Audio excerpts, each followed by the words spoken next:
তাই এখন খালাম, সারাদিন খাইনি। 6 বছর ধরে ক্ষুধা লাগলে খেয়ে যান এই স্লোগানকে সামনে রেখে অসহায় ও অভুক্ত মানুষের জন্য 3 বেলা বিনামূল্যে খাবারের ব্যবস্থা করে যাচ্ছেন মিজানুর রহমান।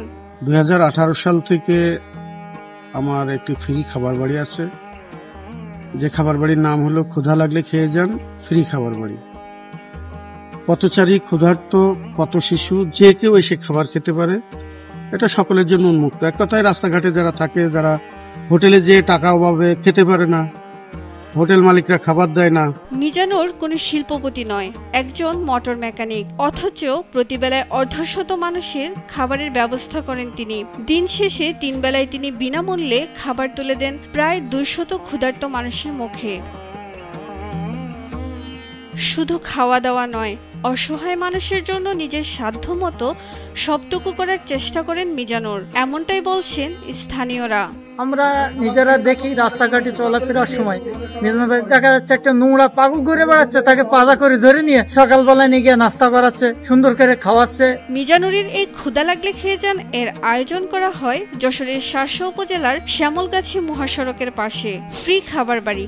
তার পাশেই নিজ উদ্যোগে প্রতিষ্ঠা করেছেন মাদ্রাসা ও এতিমখানা, যেখানে তিনি শুধু ফ্রিতে খাবারই নয়, মাদ্রাসা শিক্ষার্থীদের পড়াশোনার দায়িত্ব নিজের কাঁধে তুলে নিয়েছেন। পাশাপাশি আমার একটি এতিমখানা আছে, এতিমখানাতে এখন 55 জন 60 জন পথ শিশু, এতিম, অসহায়, রাস্তা থেকে কুড়িয়ে নিয়ে আসা শিশু রয়েছে। 55 জন শিশুর মধ্যে 30 জন এখন কোরআনের ছাত্র, বাকিগুলো আরবি আমপারা পড়ছে। টিন দিয়ে তৈরি এই খাবার বাড়ি থেকে কেউ না খেয়ে ফিরে যান না।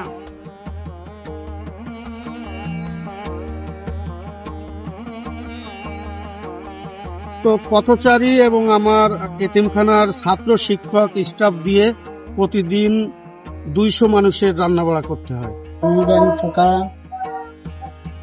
একটা সাধারণ মানুষ, তার তেমন কিছু নাই, কিন্তু যেটুকু আছে সেটুকু আমাদের মাদ্রাসায় সে দিয়ে দেয়, তার আয়ও আমাদের মাদ্রাসায় দিয়ে দিয়েছে। আর আমাদের এই মাদ্রাসায় আজ পর্যন্ত কোনো একটা মানুষ, ভালো হোক আর পাগল হোক, কোনোদিন ফিরে যায়নি। রাত 1টা হোক, 2টা হোক, সেটা ওয়ান টাইম যে কোনো টাইমেই আসলে আমাদের এখান থেকে এই খাবার বাড়ি থেকে খেয়ে যেতে পারে। এই খাবার বাড়িতে পথ শিশু ও অসহায় ছিন্নমূল মানুষেরা তৃপ্তি সহকারে পেট পুরে খেয়ে ফিরে যান যার যার গন্তব্যে। এখানে 24 ঘন্টা খাবার আয়োজন থাকে, বিশেষ করে 24 ঘন্টা খাবার থাকে পথচারীদের জন্য। আর আমাদের মাদ্রাসায় তো আমরা 60 থেকে 65 জন আছি, ছাত্র, শিক্ষক, স্টাফ দিয়ে।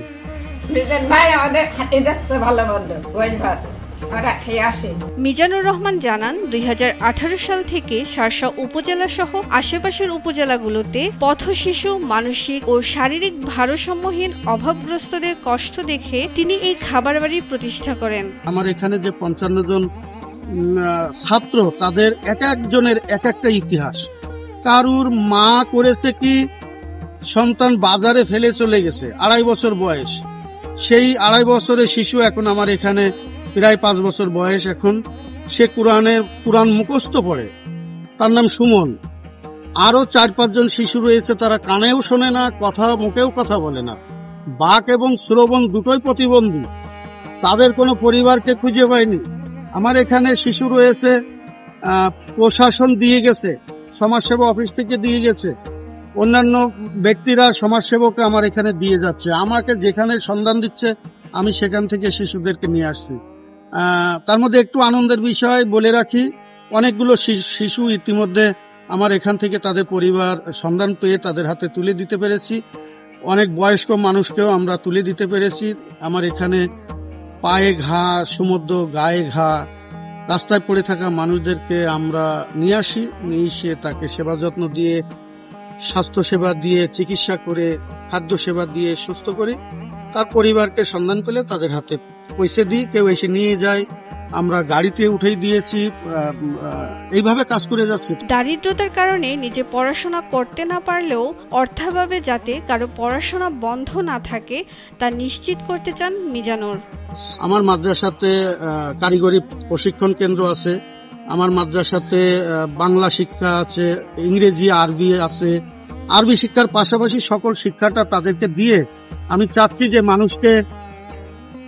মানুষের মতো মানুষ গড়ে তোলার জন্য।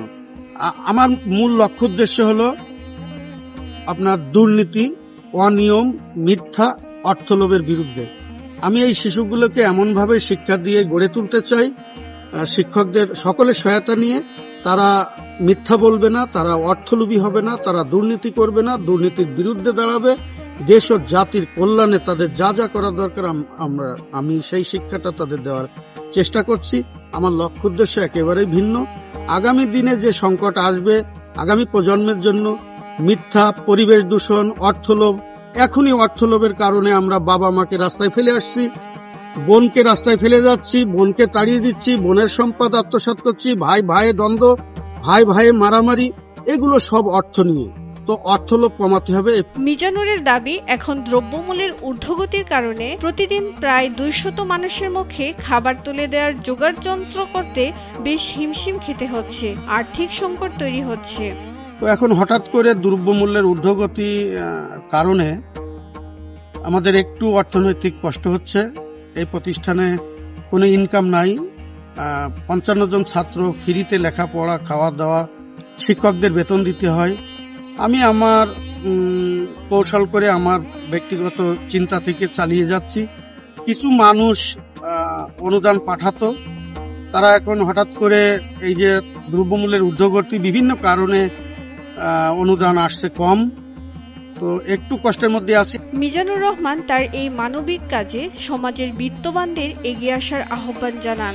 যাদের আছে, যাদের সামর্থ্য আছে, তাদেরকে বলবো আপনারা এগিয়ে আসবেন। এই যে শিশুগুলো যদি এখন আমি ছেড়ে দিই, তাদের যাওয়ার জায়গা নাই, ছেড়ে দেওয়ার তো সুযোগই নাই।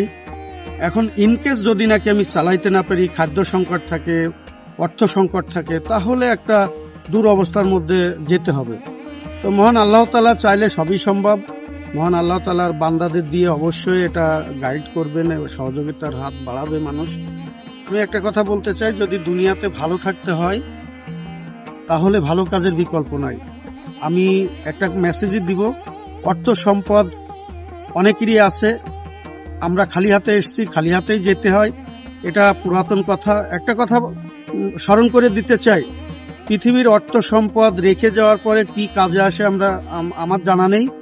তবে যদি আপনি ভালো কাজে ব্যয় করে যেতে পারেন, একটা ভালো প্রতিষ্ঠানে যদি আপনার অর্থ খরচ করে যেতে পারেন, আপনার অর্থ দ্বারা আপনার সহায়তা পেয়ে যদি একটা এতিম অসহায় শিশুরা মানুষের মতো মানুষ হয়, একজন প্রকৃত আলেম হয়ে দেশ ও জাতির কল্যাণে কাজ করতে পারে, তাহলে এটাই আপনার সার্থকতা।